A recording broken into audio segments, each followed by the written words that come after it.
অনেকটা হঠাৎ করেই ভারতীয় মিডিয়ায় আওয়াজ উঠেছে বাংলাদেশে আসছেন ভারতে পলাতক শেখ হাসিনা। ৮ এপ্রিল ভারতের একাধিক সংবাদ মাধ্যমে একযোগে এমন খবর প্রকাশ করে রীতিমতো হইচই ফেলে দিয়েছে। ভারতে পালিয়ে যাবার পর নেতাকর্মীদের সঙ্গে শেখ হাসিনার এই সংক্রান্ত বিষয়ের কথোপকথনের বেশ কিছু অডিও ইতিমধ্যে ফাঁস হয়েছে। ফাঁস হওয়া এসব আলাপে বরাবরই তিনি দেশে ঢুকে পড়া এবং নেতাকর্মীদের বিভিন্ন সহিংস নির্দেশনার বিষয়ে বিতর্কিত মন্তব্য করেছেন। এবার সামনে এসেছে তার আরেকটি আলোচনায় মন্তব্যের খবর। এবার বাংলাদেশে ফিরে বিচার করার হুমকি দিলেন শেখ হাসিনা। ভারতীয় সংবাদ মাধ্যম এনডিটিভি বলছে, ৭ এপ্রিল রাতে দলীয় নেতাকর্মীদের পরিবারের সঙ্গে ভার্চুয়াল মতবিনিময় করেন শেখ হাসিনা। এ সময় দোষীদের তিনি বিচারের হুমকি দেন। তাদের আশ্বাস দিয়ে শেখ হাসিনা জানান, বাংলাদেশে ফিরে আওয়ামী লীগের কর্মী সমর্থকদের উপর হামলা ও অত্যাচারের বিচার করবেন তিনি। শেখ হাসিনা বলেন, চিন্তা করবেন না, আমি আসছি। আল্লাহ আমাকে একটি কারণে বাঁচিয়ে রেখেছেন। দিন আসবে যেদিন আওয়ামী লীগ সদস্যদের টার্গেটকারীদের বিচারের মুখোমুখি করা হবে। বান্ডেল থাকলে প্রতি সেনমানিতে টাকা বাঁচবে।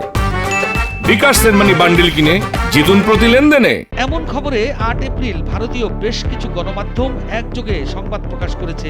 বিশেষ করে কলকাতার মিডিয়া আজকাল, আনন্দবাজার এই সময় সহ বেশ কয়েকটি পত্রিকা বেশ ফলাও করেই খবরটি ছেপেছে।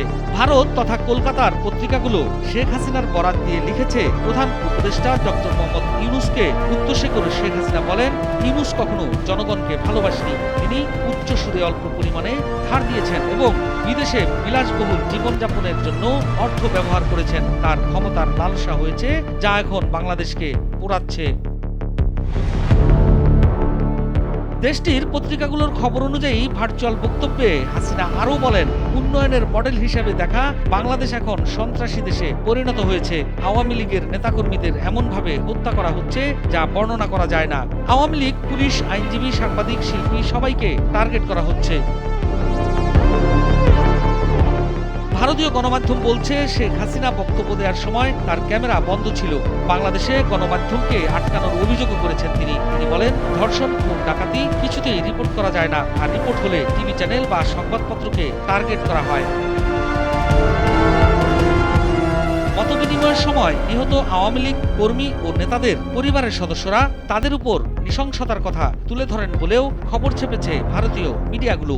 এসব মিডিয়ার খবরে বলা হয়েছে, শেখ হাসিনা নেতাকর্মীদের অভিযোগের জবাব দেন। তারা মানুষ নয়, এরা সকলে বিচারের মুখোমুখি হবে। আল্লাহ এটা সহ্য করবে না। আওয়ামী লীগের একজন সমর্থক কেমন আছেন জানতে চাইলে শেখ হাসিনা জবাব দেন, আমি বেঁচে আছি। আরেকজন সমর্থক তাকে বলেন, আল্লাহ আপনাকে আবার সুযোগ দান করুন। হাসিনা উত্তর দেন, তাই আল্লাহ আমাকে বাঁচিয়ে রেখেছেন। এর আগে শেখ হাসিনার পুত্র সজীব ওয়াজেদ জয় বলেছিলেন, বাংলাদেশে নির্বাচন হলে তার মা দেশে ফিরবেন। এরপর শেখ হাসিনা আগামী মার্চ মাসের আগেই বাংলাদেশে ফিরে আসবেন বলে এক ভিডিও বার্তায় জানিয়েছিলেন দলটির সাংগঠনিক সম্পাদক শফিউল আলম চৌধুরী নাদেল। গত ১২ মার্চ ভারতের সংবাদ সংস্থা এএনআইতে মার্কিন যুক্তরাষ্ট্র আওয়ামী লীগের সহসভাপতি ডক্টর রাব্বি আলম এক সাক্ষাৎকারে দাবি করেছেন, প্রধানমন্ত্রী হিসেবে আবারও বাংলাদেশে ফিরবেন শেখ হাসিনা। এদিকে ভারতীয় মিডিয়ার এমন অপপ্রচারের বিষয়ে বাংলাদেশের সমাজ পাতাও ছয়লাভ হয়ে গেছে। ভারতীয় দায়িত্বশীল গণমাধ্যমগুলো আজগুবি এবং অবাস্তব সংবাদ প্রকাশ করেছে বলে মনে করছেন নেটিজেনরা। কারণ ফ্যাসিস্ট হিসেবে খেতাব পাওয়া হাসিনা আর কখনো এদেশে এসে ঠাঁই পাবেন না। সমাজ পাতায় এমনটাই বলা হচ্ছে ভারতীয় মিডিয়ার সংবাদের জবাবে।